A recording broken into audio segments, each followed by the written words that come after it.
Ya, Buya bicara soal jilbab ini bukan hanya kali ini saja begitu. Kalau kita ingat ketika ada tes wawasan kebangsaan KPK, ada soal dalam tes wawasan kebangsaan tersebut jika Anda diminta untuk melepas hijab atau jilbab Anda, apakah Anda bersedia? Kemudian juga ada salah satu maskapai yang melarang pramugarinya menggunakan jilbab. Menurut Buya apa? Apakah memang ini kayaknya kita udah fobia dengan jilbab atau gimana sih Buya?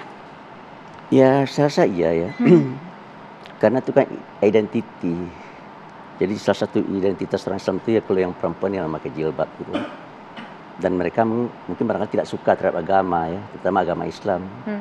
Oleh karena itu segala hal-hal yang berbau Islam ya mereka ingin singkirkan.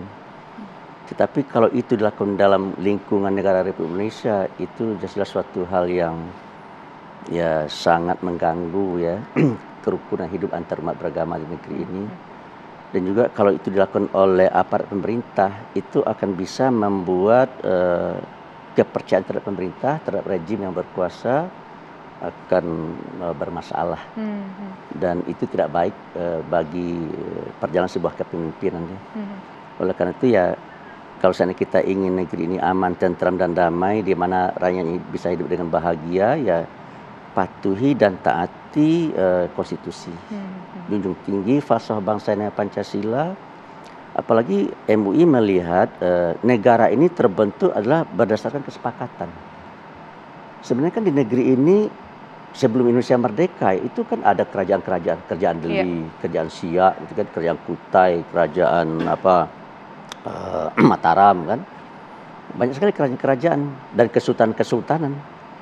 Jadi kalau seandainya umat Islam waktu itu misalkan menginginkan bentuk negara ini adalah bentuk kerajaan atau bentuk kesultanan bisa saja.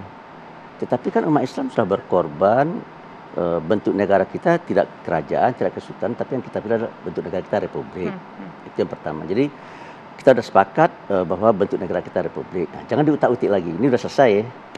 Yang kedua adalah kita sudah sepakat juga bahwa falsafah bangsa kita adalah Pancasila. Nah, jangan diganti-ganti lagi dengan membawa faham-faham lain, misalkan sosialisme marxisme, liberalisme kapitalisme, sekularisme, pragmatisme.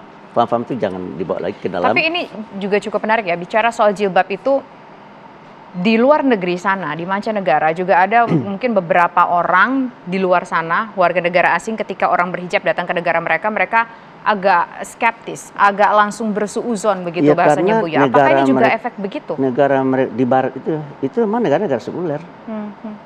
Dulu kan ada kekuasaan itu kan di tangan gereja ya.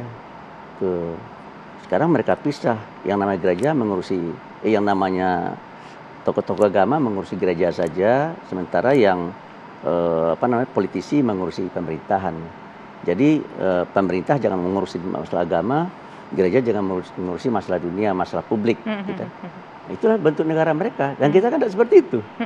Kalau kita itu ya nilai-nilai ajaran agama harus mewarnai kehidupan bernegara dan berbangsa. Karena sila pertama ketuhanan Maha Esa. Atau mungkin itu juga ya, mungkin diabsorb ataupun diserap begitu dengan pihak-pihak tertentu, melihat bahwa di luar negeri sana secara di pihak-pihak tertentu ngelihat di luar negeri sana tuh orang pakai jilbab tuh ada yang di underestimate, ada yang mungkin dianggap bukan orang yang bagian dari community-nya mereka. Apakah mungkin nilai itu juga diabsorb? Ya jelas lah ya. Karena mereka menginginkan orang itu seperti mereka. Dan kita tidak makanya kita menginginkan ya, kita ingin maju. Tetapi kita tidak ingin maju seperti Amerika dan kita tidak ingin maju seperti Eropa. Kita ingin maju dengan jati diri kita sendiri. Kita ingin maju dengan identitas kita sendiri sebagai bangsa yang berfalsafahkan Pancasila. Jadi jangan lagi dibawa faham-faham liberalisme kapitalisme. Oleh karena itu saya menginginkan sekali ya, kalau dalam kehidupan berekonomi, ya jangan sistem ekonomi liberalisme kapitalisme yang diimplementasikan, tapi adalah sistem ekonomi Pancasila. Gitu. Kalau dalam bidang keilmuan misalkan ya jangan psikologi Sigmund Freud yang ateistik, jangan itu yang diajarkan. Silakan diajarkan tapi harus diimbangi dengan psikologi yang religius ya. Gitu. Psikologi agama kan ada kan. Gitu. Belajar sosialisme belajar sosiologi misalkan ya jangan sosiologi Agus Comte-nya diajarkan, sosiologi agama kan juga bisa gitu. Tapi kalau melihat fenomena ini, bisa dibilang nggak ini berpotensi membuat Islamophobia secara keseluruhan di Indonesia? Ya notabene-nya orang Indonesia ini kebanyakan orang Islam. Dan Ini yang kita memang dilakukan banyak agama yang oleh diakuin di sini ada. yang dilakukan oleh kepala BPIP ini sangat kental warna Islamofobianya. Oke. Makanya reaksi masyarakat cukup keras. Dan kalau seandainya besok misalkan ya itu tak diberlakukan, ngeri saya, ya. Bisa mungkin barangkali di permukaan tidak, tapi seperti bara api dalam sekam, api dalam sekam ya. Pada waktunya ini akan meledak. Nah, saya tidak mau itu. Jangan ciptakan hal-hal yang akan membuat ada bom waktu di negeri ini.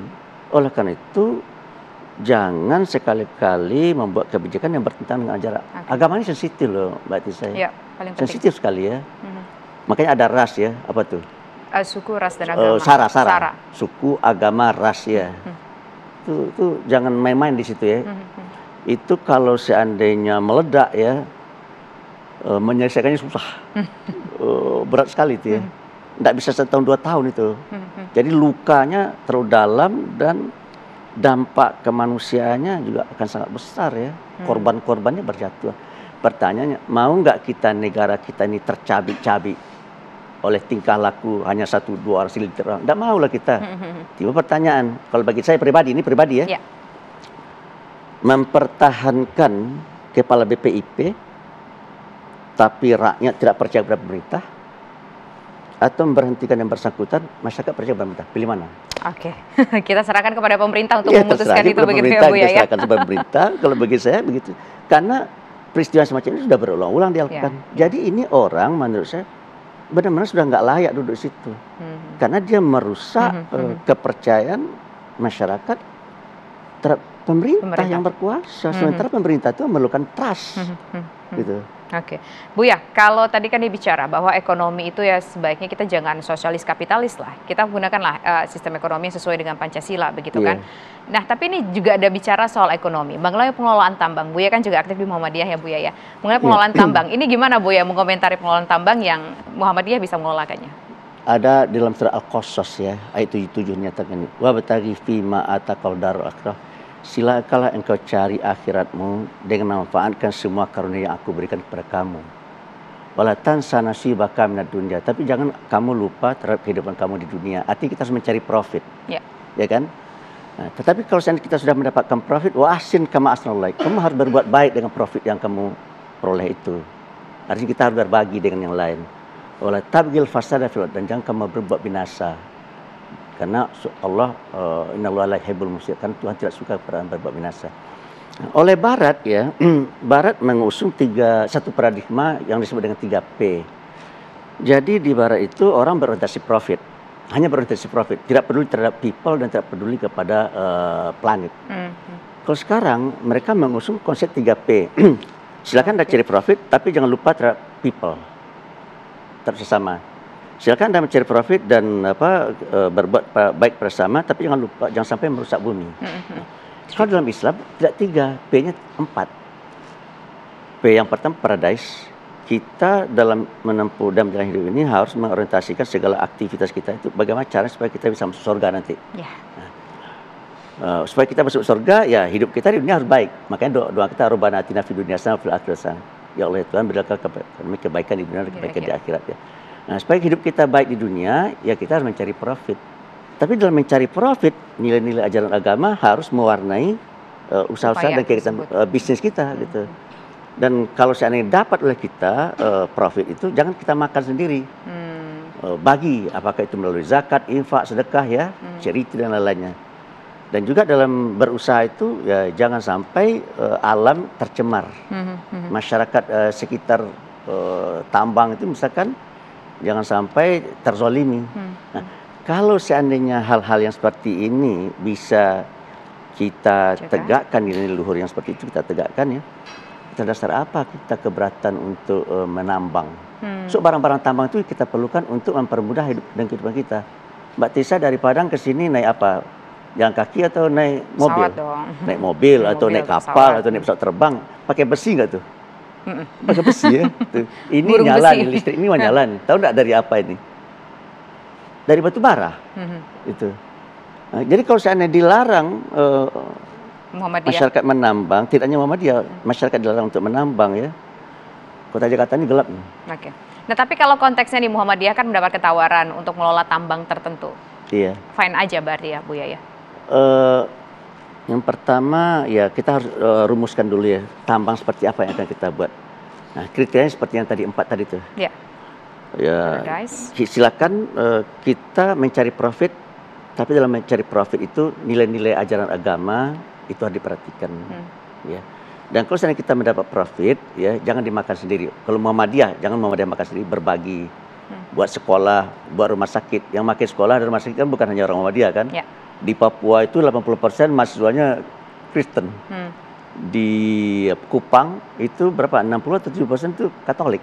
Gitu. Jadi yang menikmatin tidak hanya warga Muhammadiyah, tidak hanya umat Islam, tapi warga Indonesia. Warga negara Indonesia. Makanya di dalam pasal 33 itu bumi dan segala isinya dikuasai oleh negara untuk sebesar kemakmuran rakyat. Jadi kalau sana jatuh itu ke tangan Muhammadiyah, maka Muhammadiyah tidak akan makan sendiri itu. Akan tapi berbagi untuk kebaikan bagaimana rakyat ya. caranya supaya profit yang dia dapat itu bisa dimanfaatkan untuk kepentingan orang banyak. Nah, ngomong-ngomong ini dapat tawarannya tambang di mana aja, Bu ya. Tapi nanti dijawab ya, Bu ya. Usaha jeda berikut kami kembali sesaat lagi.